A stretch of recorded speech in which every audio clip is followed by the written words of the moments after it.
ఇంత టెక్నాలజీ ఇవన్నీ లేవు. ఫ్లడ్ ఇరిగేషను, తర్వాత సాంప్రదాయంగా బాగున్న తోటలోంచి పిలకలు తీసుకొచ్చి నాటుకోవటం, ఇన్ని వెరైటీలు అనేటువంటి పెద్దగా ఉండేవి కాదు. 2009లో పరిచయం అయిన దగ్గర నుంచి టిష్యూ కల్చర్ ఫస్ట్ నా ప్రయాణం. టిష్యూ కల్చర్ అరటితోనే ప్రయాణం మొదలేశాను. అంతకుముందు ఈ మామూలుగా సాంప్రదాయ పద్ధతిలో పిలకలు వేసుకోవడం, కానీ దిగుబడి వచ్చేది కాదు, పెట్టుబడి ఖర్చు ఎక్కువ వచ్చేది. తర్వాత పంట వచ్చేసరికి ఒకే నెలలో పంట కోత అయిపోయేటట్టు ఉండాలి. దాన్ని మనం ఎట్లాగా మార్పు చేసుకోవాలనేటువంటిది నా ఆలోచన విధానంతో చేసుకొని, ఒక నెలలో మొత్తం గెల్ల వచ్చేయాలి, ఒక నెలలో కోత రావాలి, అది రేటు ఉన్నప్పుడు మన కోతకు వచ్చేటట్టు మార్కెట్లోకి వెళ్ళేటట్టుగా ఉండాలి అనేటువంటి ప్లాన్ చేసుకొని నన్ను చూసి చాలామంది రైతులు ఫాలో అవుతున్నారు ఇప్పటికి కూడా అట్లాగే. అయితే సాంప్రదాయంగా వచ్చే పిలకలు అయితే ఒక వయసున్న పిలక ఉండదు, రకరకాల వయసులు ఉంటాయి. అదే టిష్యూ కల్చర్ అరటి అయితే ఒకే వయసున్న పిలక మొక్క ఉంటుంది.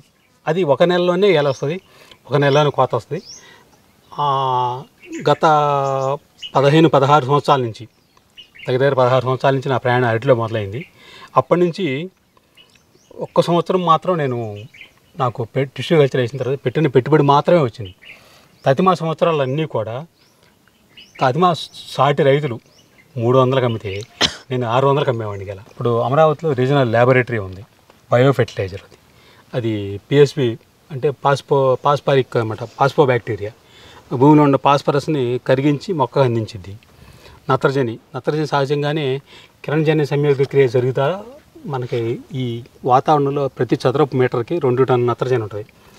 కిరణజన్య సంయోగ క్రియ జరిగి పగలన్నంతసేపు ఇది నత్రజని తయారు చేసుకుని దాచుకుంటుంది. భూమిలో పొటాష్ ఉంది. నేను చివరిలో కాయ నాణ్యత రోగనిరోధక శక్తి కోసం పొటాష్ డ్రిప్లో నేను ఫెర్టిగేషన్ చేస్తాను. ఎకరానికి 2-3 గంటలు అవుతాయి, 2-3 బ్యాగులు అవుతాయి.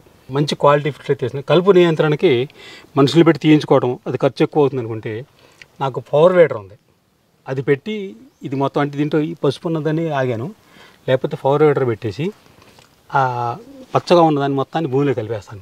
అక్కడ ఏమవుతుందంటే సేంద్రీయ కార్బనం భూమిలో పెరిగిద్ది. ఏదైనా సరే భూమి మీద వచ్చింది వేస్ట్ ఏదైనా సరే మళ్ళీ భూమిలో కలిపితే అక్కడ భూమిలో సేంద్రీయ కార్బనం పెరుగుతుంది.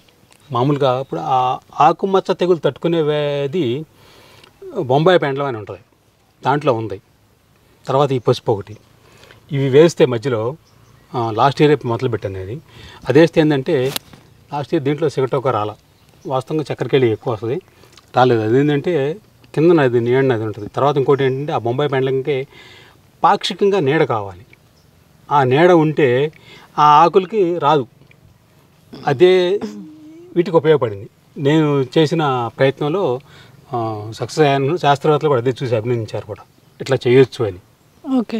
వ్యవసాయం దండగా అనేటువంటి నానుడు ఉంది. ఈ రంగంలో నుంచి బయటపడలేరు ఏంటి, తర్వాత చేసేవాళ్ళు ఎవరు లేరు. సరే స్టూడెంట్స్ వచ్చి నేర్చుకుంటున్నారు, అది మాత్రం చాలా సంతోషంగా ఉంది. మనకు తెలిసిన దాన్ని ఇప్పుడు చదువుకున్న వాళ్ళు అక్కడ కాలేజీలో కూర్చొని క్లాస్ రూమ్లో కూర్చొని ప్రొఫెసర్లు చెప్పేది, ఫ్యాకల్టీ చెప్పేది థియరిటికల్గా పుస్తకాల మీద ఉంటుంది, కానీ ప్రాక్టికల్గా ఇక్కడ ఏం జరుగుతుంది అటు సిగటోక ఏదో గూగుల్లో సెర్చ్ చేసి సిగటోక ఐటీ సిగటోక అంటే ఏదో ఎండిపోయిన ఆకోడు కనపడుతుంది. కానీ ఇక్కడ ప్రాక్టికల్గా చూపిస్తాను మేము ఇది ఎందుకు వచ్చింది, దీనికి నివారణకు మార్గాలు ఏంటి అనేటువంటి అవన్నీ ప్రత్యక్షంగా చెబుతాం. స్టూడెంట్స్ ఇక్కడే పనిచేస్తూ ఉంటారు. మా ఫోటోలు కూడా చాలా ఉన్నాయి దీంట్లో, వాళ్ళు పనిచేయడం, ఇవన్నీ పొలం వచ్చి పనిచేయటం, మొక్కలు పెట్టడం, ఇవన్నీ చాలా ఉన్నాయి. వాళ్ళు ఇప్పుడు దగ్గర 4 సంవత్సరాల నుంచి వస్తున్నారు. ప్రతి సంవత్సరం 2 బ్యాచ్లు వస్తారు. డిసెంబర్లో ఒక బ్యాచ్ వస్తారు, జూన్లో ఒక బ్యాచ్ వస్తారు. వాళ్ళందరూ చక్కగా నేర్చుకుంటున్నారు. యూనివర్సిటీ వాళ్ళు కూడా అప్రిషియేట్ చేస్తున్నారు, మీరు భలే చెబుతున్నారు, మేము చెప్పలేంది మా స్టూడెంట్స్కి. మీ ఊర్లో రైతులు ఇక్కడ 9 మంది హోస్ట్ ఫార్మర్లు ఉన్నారు, వాళ్ళకి ఒక్కొక్క ఫార్మర్కి ఒక్కొక్క స్టూడెంట్ ఇస్తే ఏ ఫార్మర్ ఏ విధంగా ప్రాక్టీస్ చేస్తున్నాడు, agriculture practice, good agriculture practice ఎట్లా చేస్తున్నాడు అనేటువంటి మొత్తం వివరంగా 90 రోజుల్లో వాళ్ళు చక్కగా నేర్చుకుంటున్నారు.